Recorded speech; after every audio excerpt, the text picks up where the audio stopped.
시청자 여러분 안녕하십니까? VOA 뉴스투데이 시작합니다. 유엔이 북한의 인권 침해를 규탄하고 개선을 촉구하는 북한 인권 결의안을 16년 연속으로 채택했습니다.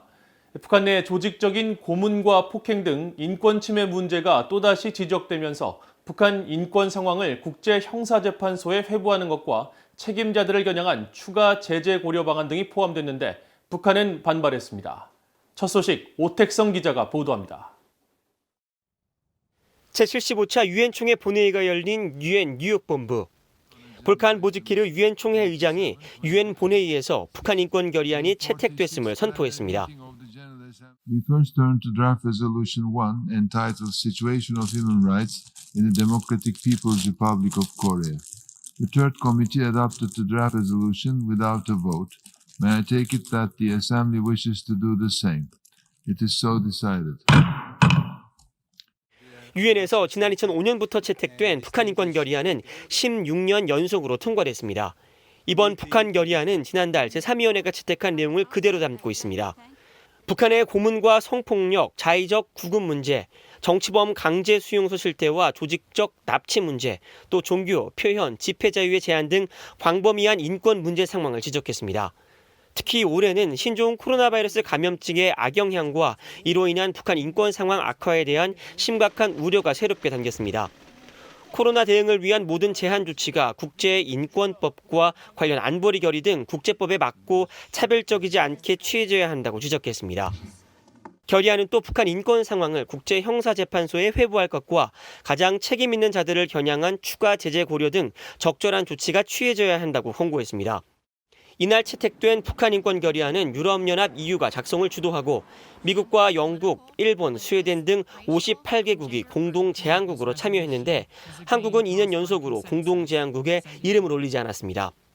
제3위원회에서 결의안을 채택할 당시 미국은 북한의 인권 상황을 강하게 규탄했습니다. With passage of this resolution, the international community once again sends the clear message to the DPRK regime that human rights violations and abuses must stop, and those responsible held to account. 북한은 결의안에서 지적한 북한 인권 문제 규탄은 유럽연합의 지원을 받은 정치적 목적의 도발이라고 주장하며 강하게 반발했습니다. Clearly speaking once again, all material contained in draft resolution are most despicably fabricated information cooked by riff-raff defectors. The DPRK delegation categorically rejects the draft resolution entitled Situation of the Human Rights in the Democratic People's Republic of Korea. 김성 대사는 이어 북한에 대한 이 같은 정치적 목적의 인권 보복이 북한을 교육할 수 있을 것이라고 생각한다면 큰 오산이라면서 오히려 이에 대한 강한 대응 조치가 있을 것이라고 경고했습니다. 이날 북한 인권 결의안 채택과 관련해 중국과 이란, 쿠바 등 일부 국가들은 반대 입장을 밝혔습니다. 중국 대표부는 특히 정치화와 선별, 이중잣대와 적대적 접근, 그리고 인권이란 이름으로 다른 나라들을 억압하는 관행에 반대한다며 북한의 입장에 동조했습니다. VOA 뉴스 오택성입니다. 미국 국무부의 고위 관리가 미국과 러시아 등이 맺은 미사일 기술 통제 체계를 북한의 대량 살상 무기 비확산의 중요한 도구로 인식하고 있다고 말했습니다. 한국과의 방위비 분담금 협상 문제는 아직 진행 중이며 중국 견제를 목적으로 한 미국의 대일본 무기 수출이 증가했다는 점도 강조했습니다. 함지하 기자가 보도합니다. 클라크 쿠퍼 국무부 정치 군사 담당 차관보는 16일 뉴욕 외신 기자클럽이 개최한 온라인 기자간담회에서 미국이 다자간 협의체인 미사일 기술 통제 체계에 대한 준수 의지를 강조하면서 북한의 비확산 문제를 지적했습니다.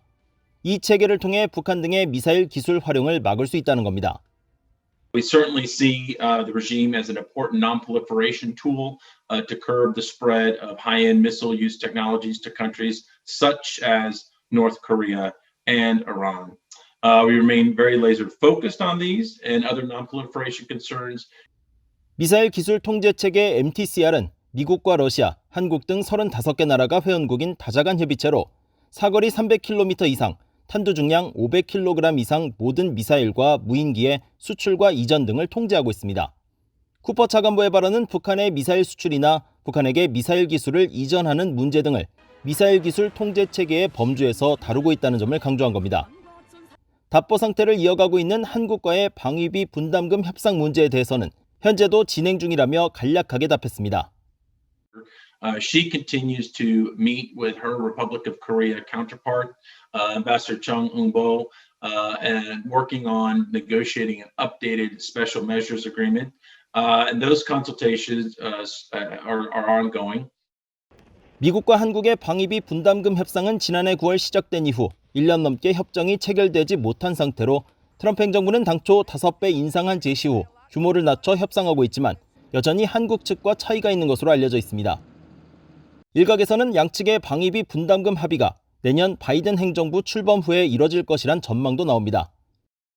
쿠퍼 차관보는 중국의 영향력을 막기 위한 일본의 무기 현대화 지원 노력도 강조했습니다.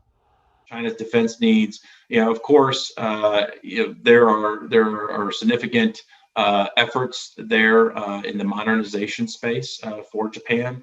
The second largest sale ever notified in the history of the Department of State were for F-35s for Japan.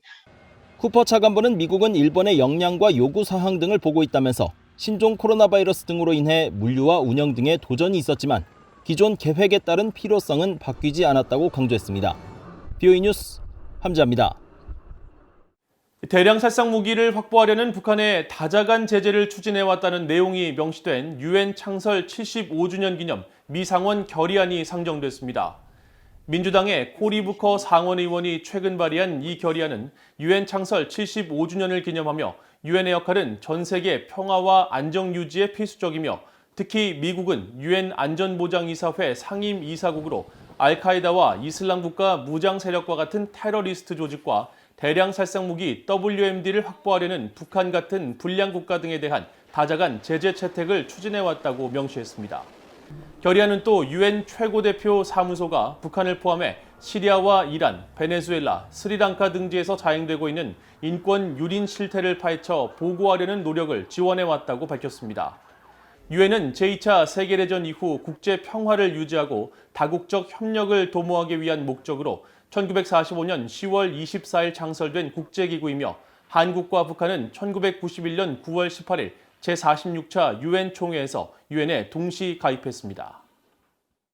북한의 미사일 위협에 대처하기 위해서는 육지와 바다, 하늘, 우주에 있는 방어 자산들을 분산 배치하면서 각 기능들을 긴밀히 결합시키는 것이 매우 중요하다고 미국의 전 국방 고위관리가 밝혔습니다.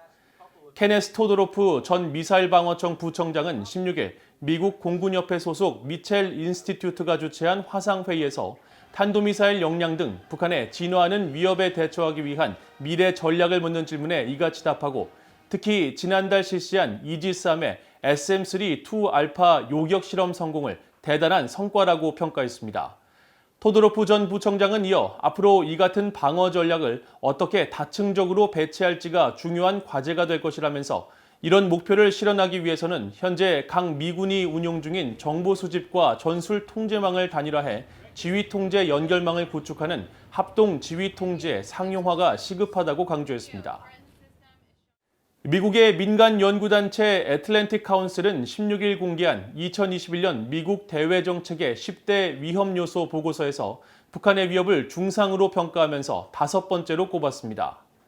보고서는 도널드 트럼프 대통령이 김정은 위원장과 3번에 걸쳐 회담을 했지만 북한은 미국 본토를 타격할 수 있는 약 30여 개의 핵폭탄과 대륙간 탄도미사일을 보유하게 됐다면서 북한은 과거 전술대로 바이든 행정부 출범 초기 핵실험이나 미사일 도발을 감행할 수 있다고 지적했습니다.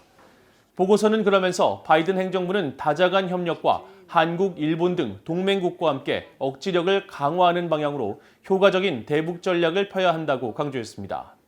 한편 미국의 민간 연구단체인 민주주의 수호재단도 15일 발표한 국방 보고서를 통해 북한은 미국이 당면한 주요 위협 중 하나라면서 이런 상황에서 주한미군 감축은 북한의 군사 공격을 유발할 수 있다고 지적했습니다.